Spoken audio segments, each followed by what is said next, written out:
Thrive Talk. Real, candid conversations about what it takes to live, work, and play on your own Thrive Talk. I literally jump for joy to both inspire and energize you to act on your own creative endeavors. Together, let's have a blast and Thrive Talk.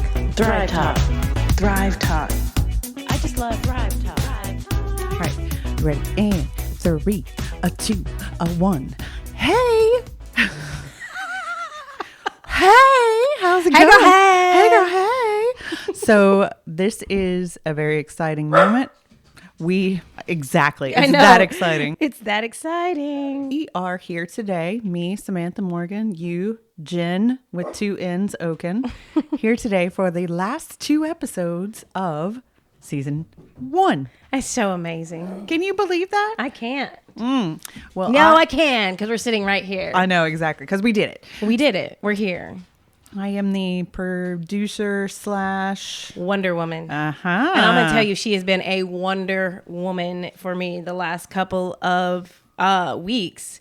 I have this talk coming up, and she's really good. You're really good at the encouragement, the editing, the organization. Like it's really a super talent of yours. People are really blessed when they are able to utilize those services from you. You see why people like working with this woman? It's kind of hard to not love But her. I'm a truth sayer. It's true. Yeah. I mean, how could you be wrong?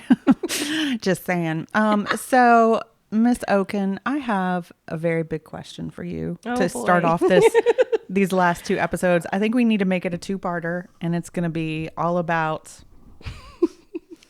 money, money, money, money. Money, money, money, money, money. I love money. So the scariest thing for me has always been money. I don't get it. I don't understand it. It makes no sense to me. And I have always had a really hard time figuring out what to charge people. And I know I am not alone. Yes, I've been there. I know exactly. This is something I have worked extensively. And as you well know, I'm still fall back and have to work through hiccups and things. Like, it just is society. Our generations for years, past generations have just, once the currency thing started happening, has just created a value on money that is a control, scarcity, fear factor. So yes, this is generational. Yes, you're right when you say you're not alone. In fact, I'm there with you at times. So it's huge. How do you start to begin getting past these hurdles? How do you begin setting your pricing? And then also, when do you get to that point when you know you need to go up on your pricing? Okay. Wow. That's a lot of questions. I know. So if I don't get to all of them, you keep reminding me what they are, because that's it's a a lot of two-parter. layers. I told you it's a two-parter. Yeah, It's a two-parter. And there's actually even way more layers that are going through my head at the moment about money as well. So, I mean, the first thing that I want anybody and everybody to know about me and my relationship is money is that, and it took me a minute to get here, like a long while to get here in my career, is my philosophy behind money. Money to me is love. It really is. Yeah. So when I'm paying for something, I make sure that I love it, that I want it, that, it's got to kind of hit my core values.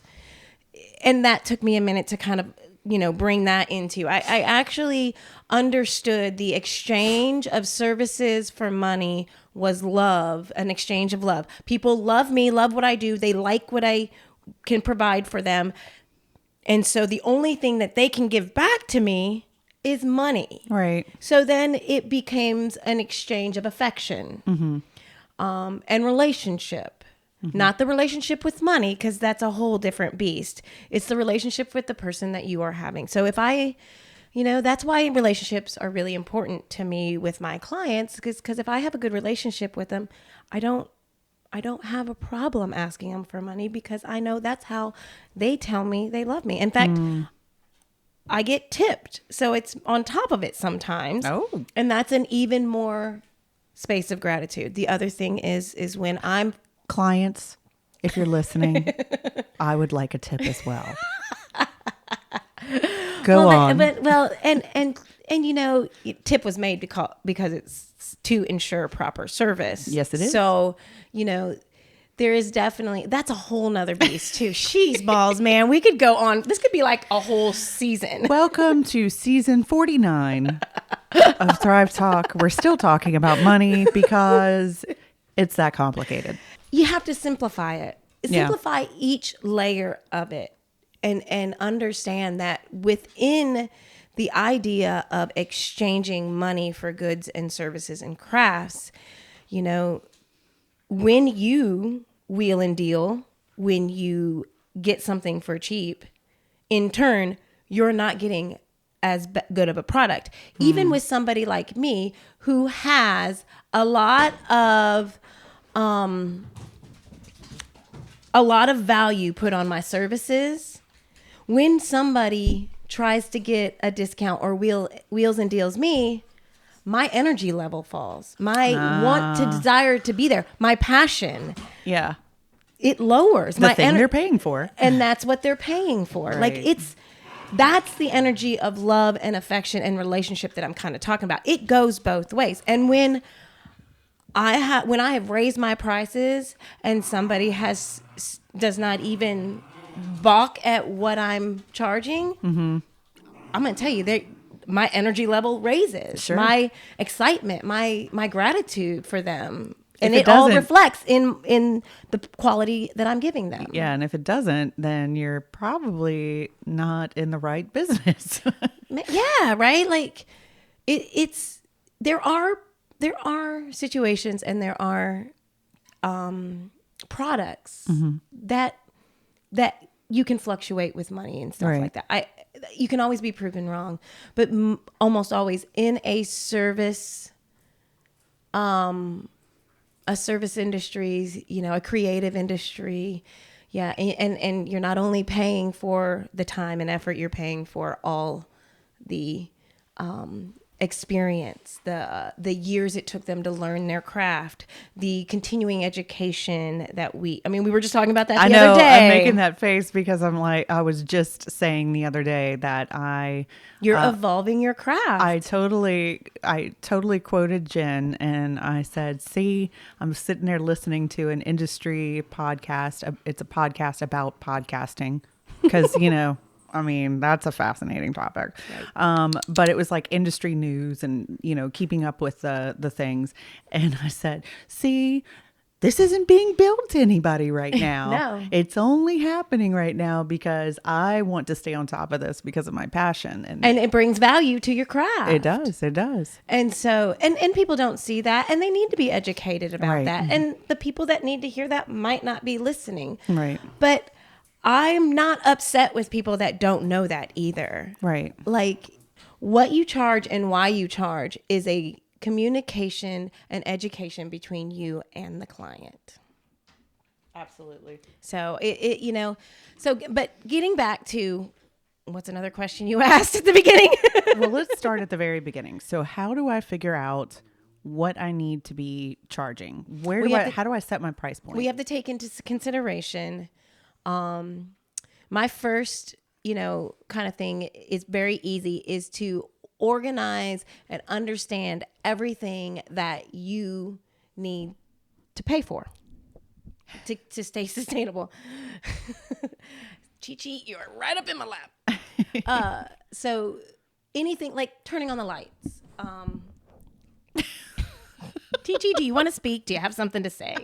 Apparently, yeah. Okay, let's start that over. Real, candid conversations with dogs. With dogs. Let's just add her a layer. I know. Layer of value. It's a layer of value to the podcast. It really is. What you have to take into consideration is your cost of doing business. Mm-hmm. And that includes not only the supplies, the equipment you use for each job, but also, do you have an office? Do you have overhead in the office, in an office space, or light, like electrical, internet? Do you have programs or applications that you have to pay for monthly or weekly because of your craft? Got lots of those. Right. And how do you figure how much electric electricity you should charge per client in that, right? Right. Like, or internet. You know, you just pick a number. You know, just pick a number. Like, just say, you know what, it costs me, you know, $500 a month in overhead. I need 2 clients to cover that overhead. So that would probably be, in my mind, if you did like 10 clients, that's 25%. So 25% of 500 needs to start off. Okay. Does that make sense? Yeah. So there's that kind of formula that you could do. Anyway, whether you pick an arbitrary number or you formulate it out that deeply, Right. pick a number and add it to it. Add Right. it to the cost of doing business. Right. And then you have, like, I hire assistants. So the cost that I pay them is a part of cost of doing business. So you add that in there. So you figure out what your costs are monthly and then per job. I love this. I feel it's taking me back to my college days when I had to learn estimating. Yeah. And, you know, it was for the graphic arts industry. So there was a lot of, because you had to also allow for mess ups, especially in printing. Yeah. So you have to add that cost to Is it. that like a burn? Yeah. something like that. A mistake. I can't remember what exactly it's called. But, like, you know, basically any products that I have, because I want to have such a grand customer service, I could basically do the job twice. Not my time is not added in there twice, but the cost of doing business is doubled in case I have to redo it and I don't want to charge them for it. Right. So there's that to consider. Yeah. That's an option. Not everybody has to do that, but I choose to do it because customer service and the quality I can provide for my clients is very important to me. And there's a lot of layers that can mess up in quality because several people have their hands on a product or a project. Yeah. No, that makes a lot of sense. So when that's the beginning, that's the base. Okay. Then you've got your time. You've got your time. I think that's the part where a lot of people get hung up, because I think it's easy for people to look at, you know, and create a spreadsheet of, you know, here are my costs, here are my expenses, here's the, you know, electric bill, I'll divide it by 12, and you know, think about like a lawyer. Yeah. They're like $500 an hour. Right. And they have a my minimum or a retainer. Right. In my entire life, though, I have thought, who do these people think they are charging this much money? So how do you shift your mindset from being the who do they think they are to like, I know who I am. You know what I mean? Think about what we just talked about earlier Yeah. in the podcast. Right. All the experience and the education and what they had to go through to get to that point is expensive. Totally. Expensive. Yeah. That's why you're paying that much for the lawyer. That's why you're fee. paying. Well, that, and also they've got to have a comfortable place to do work because they are at a desk for long hours. True. They are not pulling the law and the changing things out of their butt. Right. They have to go and research it, and they have to hire people to do it for them. True. And they have, same with doctors. Yeah. And, you know, even though that is not necessarily considered a creative job, it is basically the same. And I want people to understand that too. Yes. As a creative, as an artist, whether you went to school for being an artist or not, you still went to school. Oh, yeah. And it doesn't matter if your degree was in fishing and you're a painter. Like, you have experiences that you did while you were in school that has raised your level of value,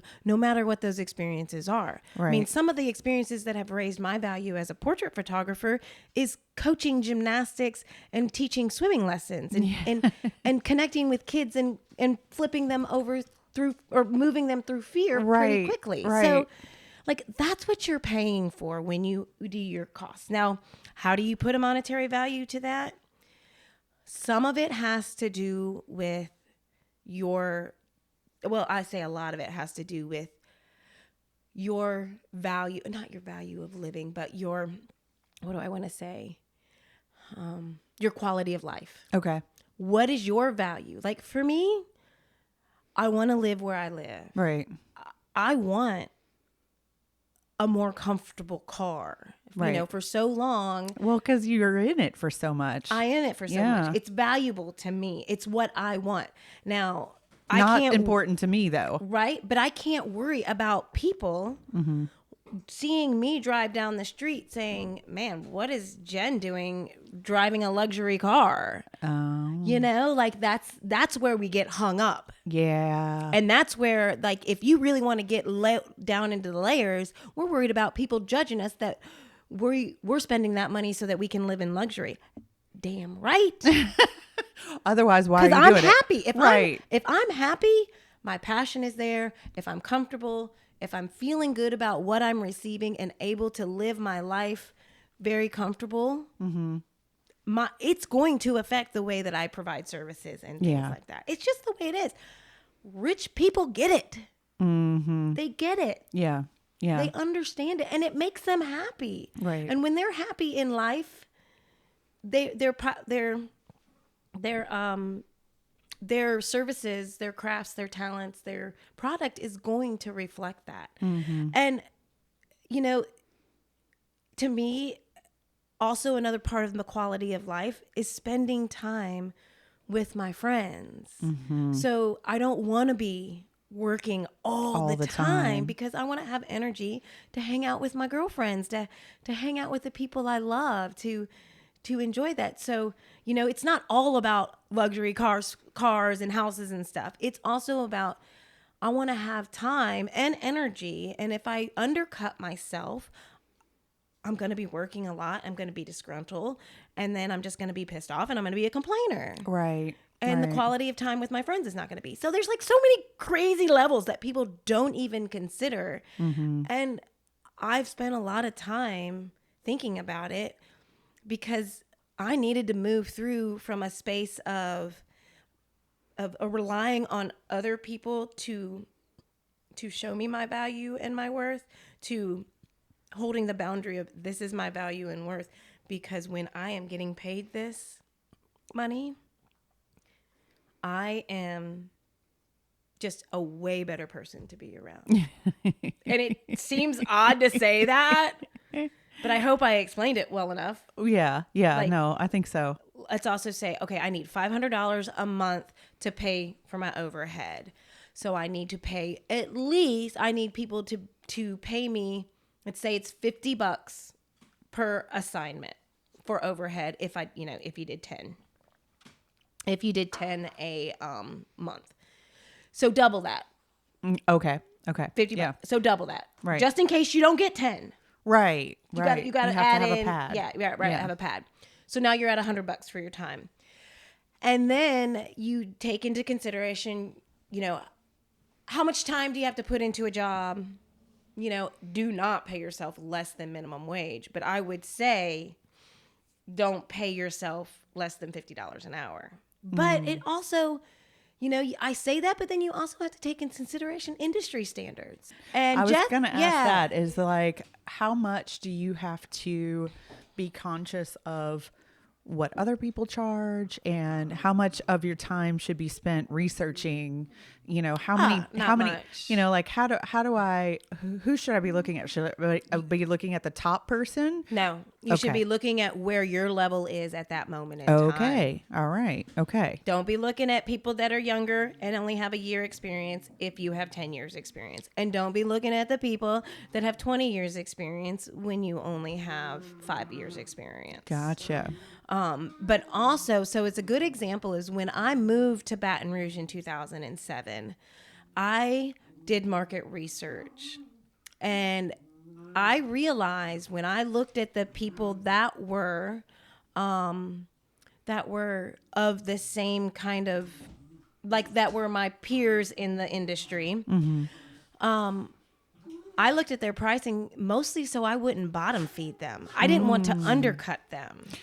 Okay. Explain that. Because if I came in and charged less than people that were my direct competitors, I'm lowering the industry standard for that quality of work. Oh, okay. See, I think most people would think that that's the way to do it To because get, get gaining ahead. relationships and creating referrals, which is something we're going to talk about in the next one. Okay, that's is- why this is a two-parter. Yes, which is really where that's leading. Okay. You know, Gotcha. like creating relationships with your clients is how you're going to get more clients.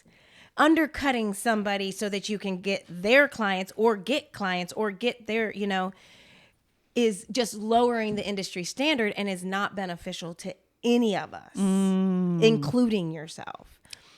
So, and I actually had a photographer. We went to a networking event, and we were different styles, but we had the same kind of economic client base. Okay. The same people. They were all kind of making the same amount of money and paying the same amount for the photography services. Okay. And he straight up asked me how much I was charging. And he said, "Thank you that you're charging that much and you're not bottom feeding us." Like, he got it. Oh. And it was very affirming to me. And it really solidified that my instinct to not bottom feed, because I don't want to be undercutted. Yeah. And I try to teach my interns that when they were first coming out of college, it's like, you have to charge something. You can't do stuff for free. Yes. But also you have to decide what kind of pricing structure are you going to have, because they're all doing something way different than what I'm doing as far as a pricing structure. Yeah. And I don't understand how they're making, and Jess and I were just talking about this. I was like, I don't understand how they're still in business. Yeah. And she's like, well, Jen, they don't have the overhead that you have. I have somebody that I have Jess that comes into the office. Right. I had for 13 years an office space. Right. And I'm in transition. Not that I won't have a office space again, I've decided to move on and expand my creative endeavors and go into this podcast and and going into a speaking platform. And I ain't cheap, so No. And I love it. Thanks. I love it. because of you.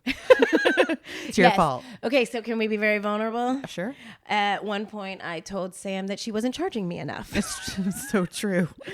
And I don't even know what the actual charge is. I just knew my value Yeah. on this service, and I would have paid more. Right. I would pay more for it. So Right. I'm looking forward to that Yeah. moment when you go up in price on me. And I'm looking forward to talking about that a little bit more in our next episode here. So Yes. So there's a lot of things, and I can't say what the exact time is, but what I can do, I can work with people one-on-one, and we can go through all of these questions that we kind of touched on and asked. We can take your numbers, put them on paper. I can ask the right questions, and we can get a pretty solid starting point. And we'll take into consideration, it's also what's that number that's going to roll off your tongue easy? Right. Because stuttering, let's talk about that one in the next. Okay. When we actually the number comes out. You know, that's so funny because I remember very clearly the first time I heard you say your number to somebody, and I was like, she just said it. It's just so my amount is this. And there was no stutter. There was no stammer. And I guess, again, the person who's practice. never understood money and has always been it's, and then always backs it up with and it's because, that defensive posture of here's what I charge. And it was really cool watching you do that, by the way. Thank you. Never told you that. So. Yeah, no, you hadn't. Yeah. If we were going to sum up this podcast, because we're about time, right? Yeah, we're getting there. Because We're long past time, honestly. But that's why I'm an editor. So I know, and a dang good one. Damn good one. Thanks. It's the big component that I'd love people to take away from this episode is that to think of money as energy. You don't even have to think about it as love. It's energy. And it's something that people give you because they have nothing else to give you, and because they appreciate and need and want what you have to offer. That's good. That's Yeah. good. All right. Well, one more conversation about money in the next episode. The last one of our last one 8 episode season. of season 1. We're coming back, Oh, 2, yeah. so just be careful. All right, Miss Jen, 2 N's. Until next time. Man, I love my life. Jeez, I love my life.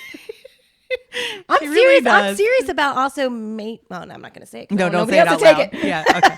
All right. We'll hold that for later. All right. Well, until next time, we'll see you doing stuff and things. Yeah, right? Call Cool. us if you need us. The music you hear was created by Cindy Wonderful. To access free resources, log on to Jen Oken's website at JENNOCKEN.com. If you found value from this episode, tell a friend.